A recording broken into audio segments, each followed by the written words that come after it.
we have the one and only Bruce Forsley. Good Joe morning. Cloud from the Shipyard Brew House.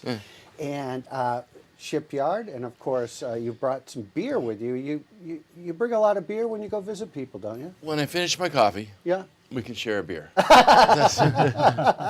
It's never too early, right? You never come into a studio empty-handed. No, that's true. That's right. And Finder's a good choice, don't you think? Yeah, I brought this because it's I wouldn't call it a private label. It's a label we did to kind of celebrate Sugarloaf. And the resort map is on the can of beer. Yeah. And it's a bit of a collector's item as well as a great beer. You can find it at the inn, Shipyard Brew House at the inn. You can find it at Bullwinkle's. So I just wanted to show your audience, when you think of Finder, it's really a celebration of Sugarloaf. It's kind of a shame to put it in a mug. It's so beautiful. Look at that. So people down at the shipyard telling stories, and this is where I went today. There you go. That over there. Great condition. It's one of the great beers you can find down there. What else do you have down there, Joe, on tap? We've got the new Hazy White on tap, which is a great beer. We've got the American Pale Ale, which has also been a fantastic beer this year. Right. So just a couple of them. We've got Old Thumpers on tap this year. Oh, it's Classic back. beer. Yeah, which is a it's classic back. that we've got, so we're happy to have that. We've also had the Smashed Pumpkin, the bourbon barrel aged, which is a very unique beer that I really like. It's got a great flavor to it. So he's talking about a beer that we brew at about 9% alcohol by volume, so it's pretty strong. Right. It's a pumpkin beer, but it's a malt base as opposed to Pumpkinhead, which is a wheat-based beer. So it's going to be a little richer in body. And then we aged it for about 4 months in some Buffalo Trace Distillery bourbon barrels. Right. And so when the beer goes into the wood barrel, some of the bourbon leaches out of the wood, and there's also a little bit of secondary fermentation.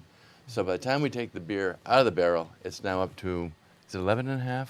11.5%. So it's like a wine. That's incredible, because we were at we went down and saw exactly how you do that and store it in the kegs as well. In this piece that we filmed down in Portland. Oh, there it is, right there. Now, the Pale Ale is a popular, as we learned, not just here in the United States, but other places, right? So the American Pale Ale is brewed not only here in the United States, but also brewed in the United Kingdom. And it is the #1 selling American craft beer in the United Kingdom. Wow. And in fact, we have kind of historically used export as our flagship beer, Shipyard Export Ale. But with the success of American Pale Ale in the United Kingdom, we're really putting a lot of energy, a lot of promotion into developing this brand here in the States. Fantastic. Great stuff. Easy to drink, a little nice hop character to it, about 5% alcohol by volume, nice and crisp and clean, slight bit of haze to it, much less malty than export, more contemporary style because it has a lot of the hop character that comes right out at you. Right. Now, the Shipyard Brew House has got a lot going on and some delicious food. I had the Joe's Special the other day. The Joe's Choice? Joe's Choice. That was delicious. I'll tell you what, it was some good stuff. And then I had the avocado BLT the other day, the turkey BLT. Good stuff down there, and people are enjoying it. Also, the different types of foods that you have down there. It's not just... Yeah, we have a great menu this year. One of my personal favorites is the Hot Italian, which is a really great sandwich.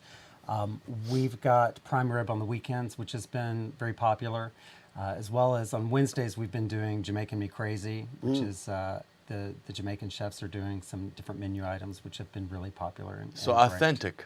Authentic. It is very authentic. And we even sing some reggae during karaoke from 5 until 8, so come down and enjoy that down there. That's become a lot of fun down there. And we have Bob Marley. We've Yes, got Bob indeed. Marley this week. He's going to be here tomorrow, Sunday, and Monday, both. He's got a show at 6 and 8 both days. Monday's sold out. Sunday, we have a few tickets left, but it looks like it'll sell out pretty quickly. And Always then- does. It does. He always is a sellout. Lots of fun. It's always a great show. And just to clarify, Bob Marley, the Comedian. comedian. Yeah. Yes. The other one's passed on. Yeah. And Bob Marley, we usually, he would come visit, but gosh, he's so busy and he sells out, so he doesn't come on the show anymore. But gosh, if you have a chance and you have a ticket, don't miss it because he's hilarious. The King of great show. Comedy. Yeah. And then we also have the Stone Doctors playing Thursday and Friday from 3 to 7. Their annual benefits back this year. So that's a great fundraiser and should be a great time. So we've got them both Yeah. Thursday and Friday. Yeah, and all their money goes to help. They have a very charitable cause. We're going to talk to them a little bit about that. They'll have some hats and things and swag to give away as well. Right. Yeah, fantastic. So it's an exciting week for Vacation Week. It should be a great one. Yeah, yeah. And are you getting out doing some skiing? Well, I came up this weekend because my daughter is racing today and tomorrow. Oh, she's engaged today. That's right. She goes to Northeastern University. And these poor kids, I think they left Boston about 5 o'clock last night. Rush hour traffic, vacation weekend. And the team could not find lodging at Sugarloaf, so they had to stay at Rangeley. So I'm sure they got in. That seems odd. Right. And so, and that add insult to injury, I was able to get the start list this morning, and my daughter is going second to last. Oh, But that might be a way to sleep in a little bit, I guess. yeah, yeah. There could be a good side to that. So, this is what they call club racing. It's not Division I like Colby or UVM or Middlebury.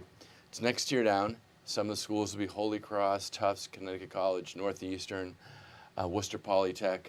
But this is a regional championship, and the qualifiers from this event today will go to Mammoth Mountain in California.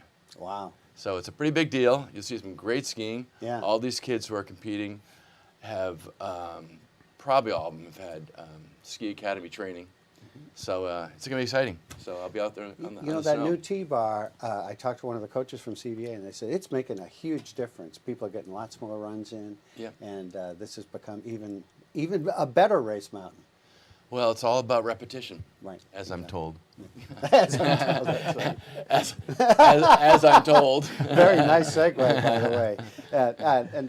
Go check out the Shipyard Brew House. They are open. Tell us when you're open. We're open 7 days a week from 7 in the morning for breakfast until 9 o'clock at night for dinner.